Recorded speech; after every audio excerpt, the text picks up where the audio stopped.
Hi, good day, everybody. My name is Michael Epstein, and this is Kate Morgan. And today we're going to be talking to you a bit about online education. So, before we get things started, I'd just like to give Kate an opportunity to introduce herself. Yeah, hi everyone.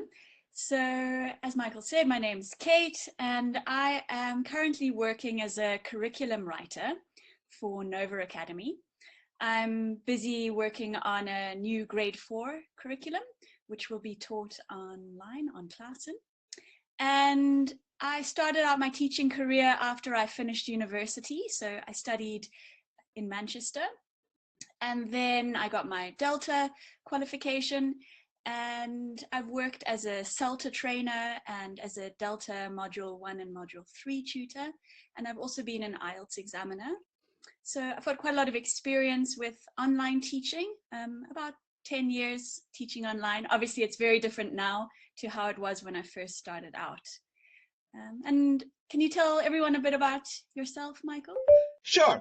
My name is Michael, and I'm currently the Vice President of Education at ClassIn.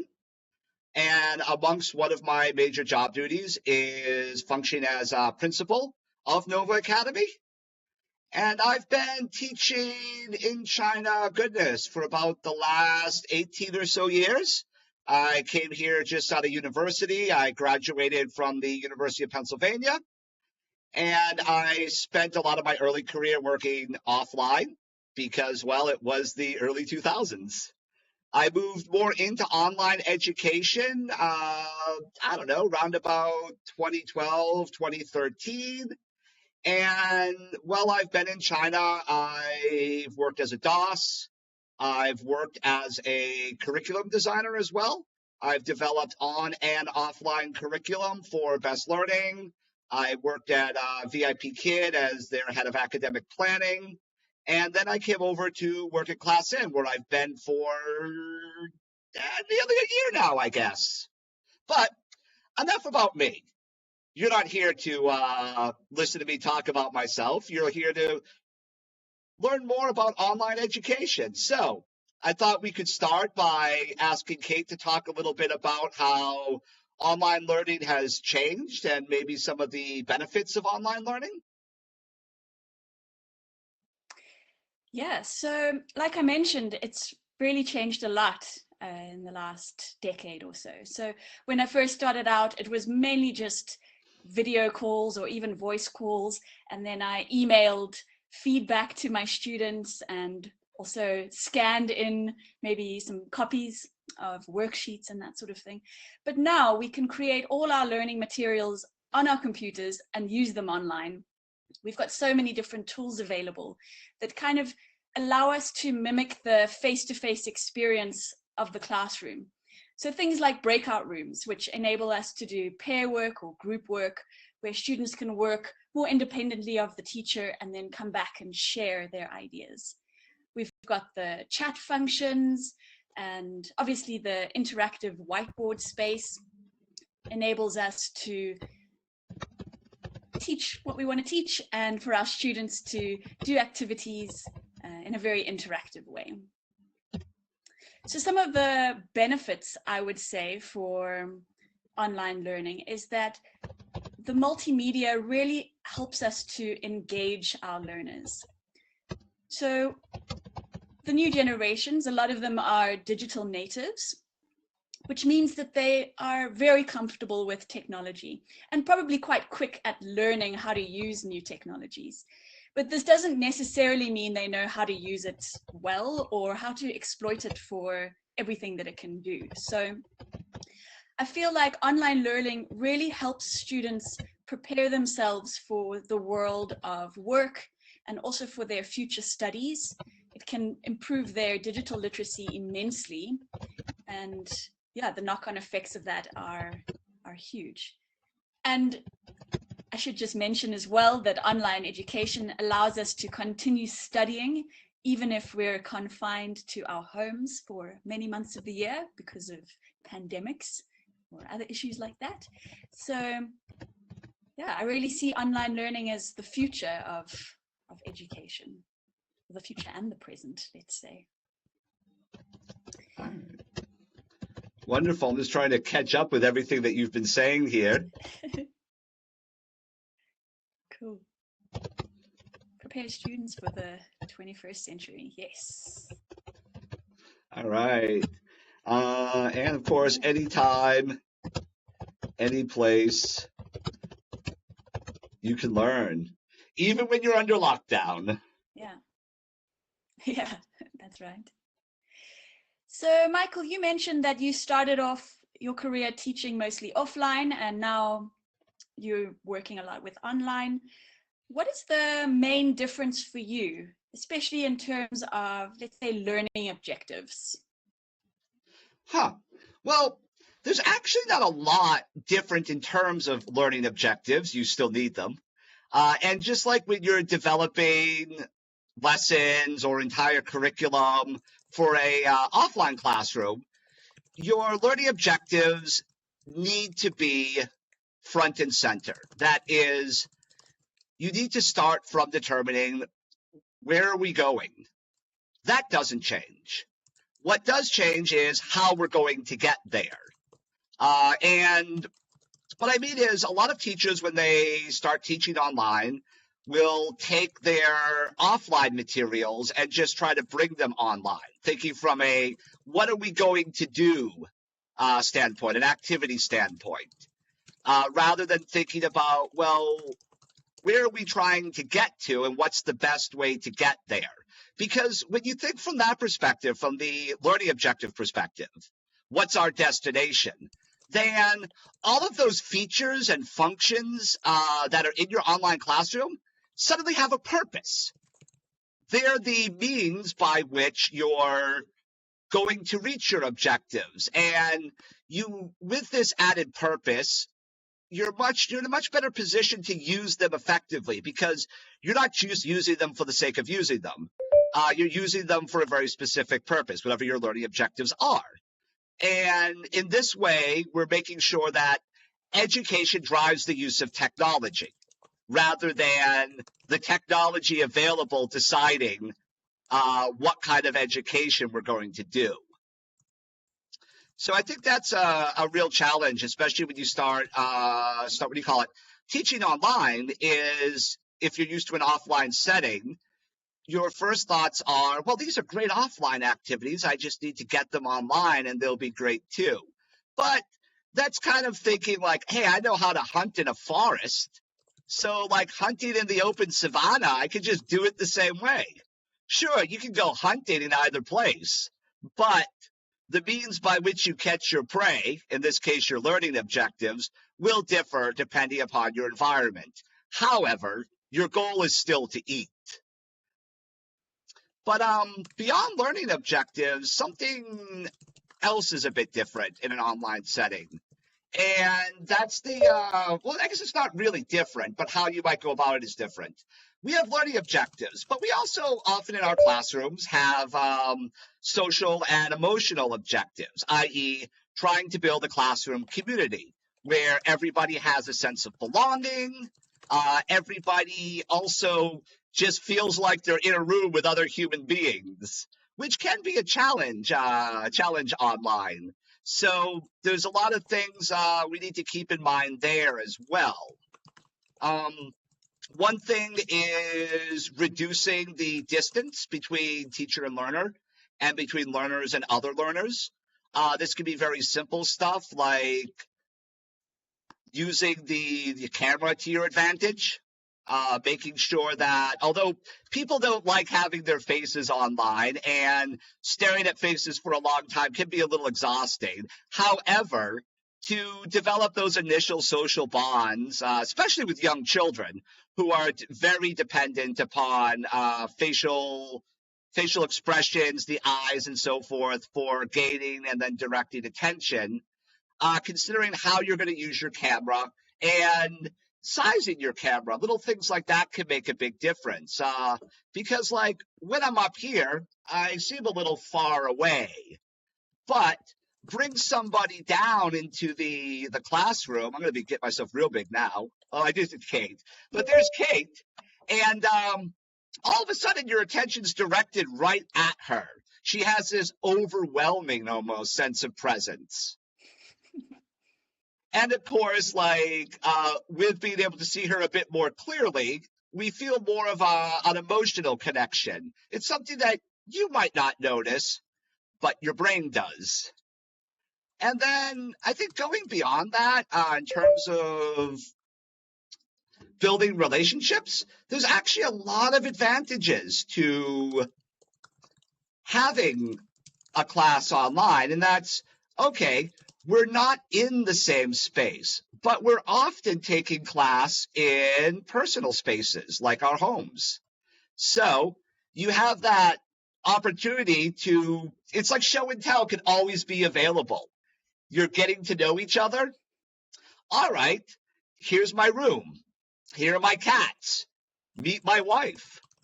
As you learn more about people, they become more people-like to you. They have more depth to them. And you have the feeling of being part of a community and knowing the members of this community and having a certain kind of investment in them. And this can be leveraged to creating a shared identity as a class. These little things go a long way. It's like, oh, you have a cat? I have a cat too. And all of a sudden or a dog, or I don't know, some people have monkeys, some people have lizards.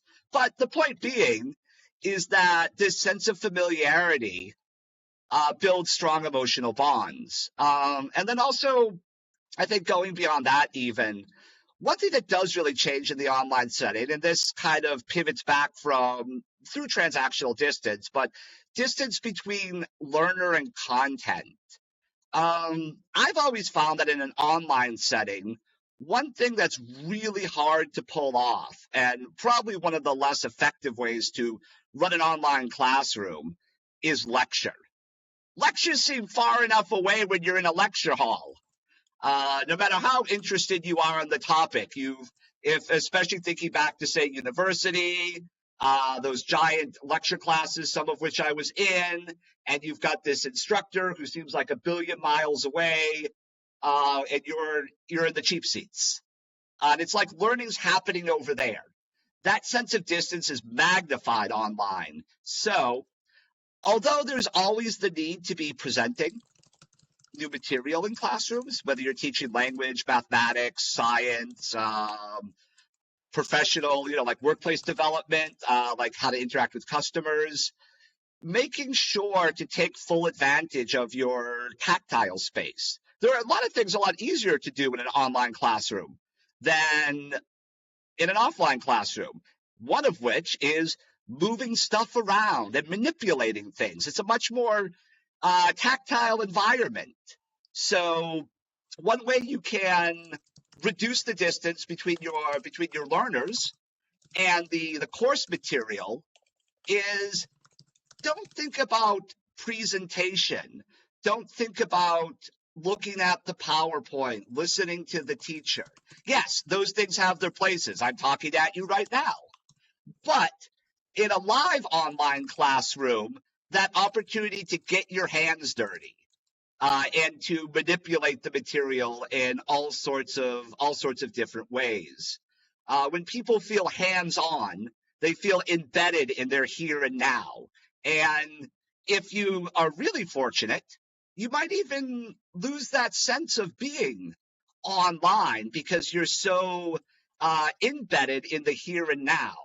So that's one thing to keep in mind, using that manipulable tactile space, whether it's just like grouping people together. It's so much easier to move seats online, I have to say. Giving things for people to virtually touch and play with and explore.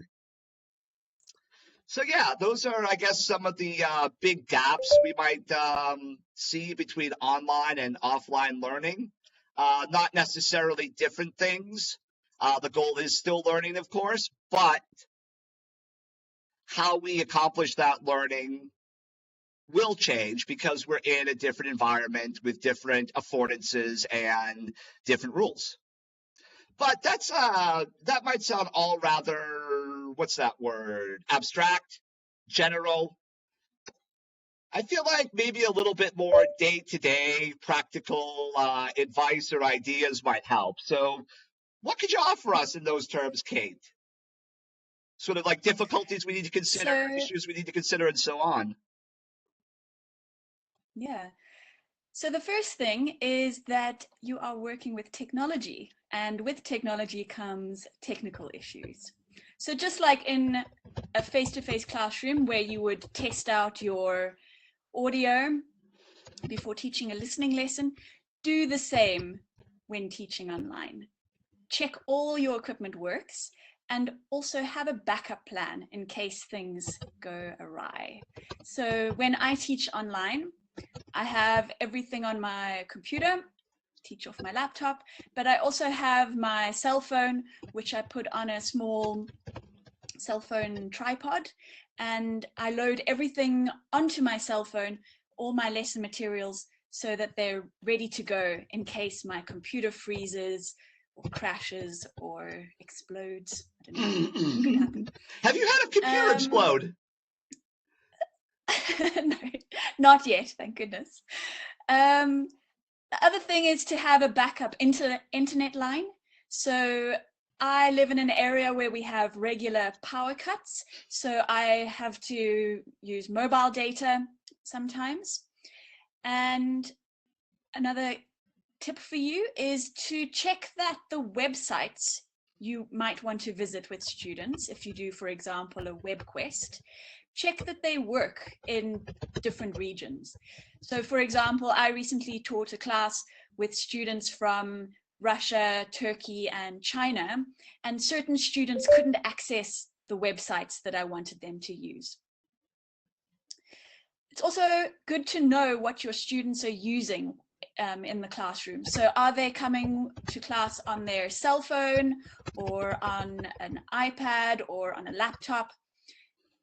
Because that will change how they do the tasks. And if you want to do, for example, a collaborative writing lesson where students need to type, then how is that student going to type if they're working on a cell phone? Also consider that if you show images on a cell phone, the image might be quite small. So bear that in mind. Make sure that all your students can easily see and participate in the activities. The reason technical issues are so important to minimize is that tech problems steal attention. So if your sound goes a bit funny, or your screen freezes, or there's a delay, this is going to steal attention away from your lesson. So a lot of us are now spending a lot of time online, and researchers have been studying something which is known as Zoom fatigue. So Zoom fatigue is the people getting really tired because they are spending a lot of time online. And this is because of these small things like delays, echoes, screen freezes. So video calls require a lot more focus than face-to-face chat. It's more difficult to process the non-verbal cues. So you can't really see body language or changes in the tone of the voice or small facial expressions. So it can be a lot more exhausting to look at a camera. And also, when you saw my face really big, that's great for a few moments, but I definitely wouldn't teach my whole lesson like that, because it can be quite exhausting having this big face staring at you throughout the lesson. And very quickly, there's that fear factor, right? Something big triggers the adrenaline, and all of a sudden it's like fight or flight. Yes. It's cute for a moment, but too long, and people will start getting anxious even if they don't notice it. That's the thing. And also, people feel anxious looking at themselves on camera. So I'm used to it now because I've been doing it for a while. But imagine a student who's just started learning online. They're going to feel self-conscious about having their face on screen, especially if it's a teenager, for example. So yeah, these things add up and make you quite tired. So some activities that can help with this are doing things offline. So as you mentioned, Michael, you've got the student's house. So you could have an activity where they bring in 3 things that are really valuable to them, and they need to talk about why those things are valuable. Or you could get them to do activities on pen and paper, take a photograph. They can do readings and listen to podcasts, just to get their eyes off the screen a little bit. For both teachers and students, avoid multitasking. It's very difficult to have multiple windows open if you're getting lots of messages coming through while you're trying to teach. But just like in the classroom, you wouldn't want the teacher sitting there checking their messages. Same in the online classroom. And similarly for your students, you don't want them there on their devices updating their social media while you're trying to go through phrasal verbs or something like that. And maybe it'd be an opportunity for phrasal verbs. I can think of a couple that come to mind with both updating social media and dealing with students, talking with students who are updating it. Yeah, looking something up. There you go. And my last tip for you is to try and reduce the on-screen stimuli. So where possible, have a neutral background behind you, just a plain wall or maybe a curtain or maybe a bookshelf. Could be a real bookshelf or a poster of a bookshelf. Be careful with virtual backgrounds because they steal quite a lot of processing power, and you might lose, unless you have a really good computer, you might have some technical problems with virtual backgrounds. And as you mentioned, Michael, get the students to do things. This is not a lecture. They've got the whiteboard. They can move little objects around. They can draw lines to match pictures. There's plenty that you can do with the whiteboard space. It's funny you mentioned the distracting background and so on and so on. And I might even extend that to your classroom space as well. A lot of studies have been done with looking at the difference in learning gains between a highly decorated offline classroom and a friendly but far simpler classroom. And with the reduction of unneeded stimuli, the unneeded distraction, it seems that learning gains frequently increase. Students are far less off, especially young learners, off task. Because in an online space, we do have this, propensity sometimes to want to make like a cute, splashy, or exciting background. But what needs to be front and center is the learning content, and having a whole bunch of, especially with young kids, a whole bunch of like bright cartoon people or a re-entry red background is, it's nice for a moment, but ultimately it is just going to be a distraction, and it's going to diminish the learning experience for students. Yeah, that's right. And it's also important to think about how you come across on camera. So look into the camera as much as you can, because if you're looking at the students, then your eyes are not really making eye contact with them. And put your camera at eye level, because if your camera is too low, all the students are going to be admiring your nose hairs. I do have some nice nose hairs, though. So, Michael, what would you like to see in the lessons that are part of this teaching series? I think what I'm going to be paying the most attention to is what students are doing. Because one, that's kind of our whole purpose in being there as teachers, is to support our students in learning, knowing, understanding, learning to do things, and so on. And so the quality of the activity of the students in the classroom is foremost for me. And this can be a little difficult, or challenging rather, with a teaching competition. Usually when we think of competitions, we're thinking about what we're doing as participants, competitors in this competition. However, what we're really looking at is what your students are getting out of the experience. I guess in that way, it's not entirely different than what a Celta or Delta tutor might be looking for in a classroom. What are students doing? How is this helping them reach their learning goals, whether it's the learning objectives of the class or their personal learning goals? And what is the teacher doing in order to support this? So I think that that's what I'm going to be keeping my eye on the most is, are students doing purposeful, meaningful things to acquire, use knowledge, to express themselves, and so on? Is the teacher providing multiple means of engagement, multiple means of representation of content so students can access it in different ways from different angles?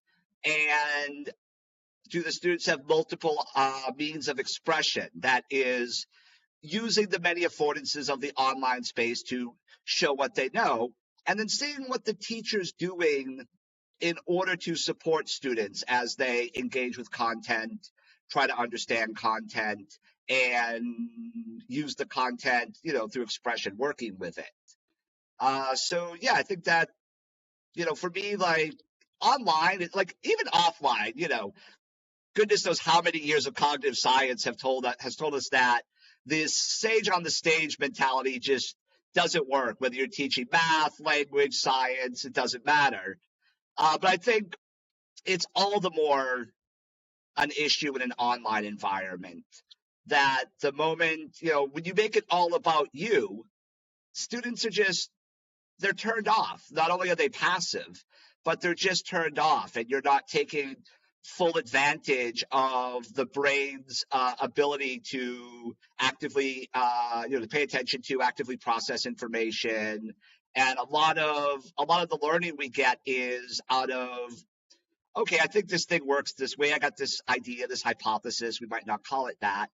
How am I going to go test it out? Or I'm going to go test it out. Does it work? So looking for opportunities where students are engaged in activities that require hypothesis testing and the quality of the feedback that the teacher is giving them to affirm or modify this hypothesis that's been tested. How about you, Kate? What are you going to be looking for? Pretty much what you said, Michael. So I want to see a class where the students are engaged and participating, where there's a clear focus on the lesson aims, and that everything is done intentionally, and there's a clear purpose behind each stage of the lesson. I'd also like to see the different tools and functions of ClassIn being exploited. And obviously, yeah, it's all about the student. Are they engaged? Are they showing evidence of learning? And is the teacher able to respond to what comes up in the classroom? Even if they do have technical problems, are they able to deal with it in a swift way? Because all classes can have issues. So is the teacher prepared to deal with the problems as they arise? Yeah, so I look forward to seeing some of the lessons that come up, and it's been great chatting to you, Michael. You as well. And I'm also really looking forward to seeing all the fantastic lessons that our teachers are going to be putting together for us. And thank you for joining me this afternoon, and taking time out of your busy day to talk about online learning with me.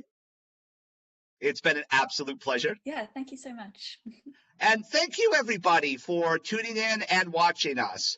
I wish you the best of luck with preparing and giving your classes. And I very much look forward to seeing everybody's submissions to our contest.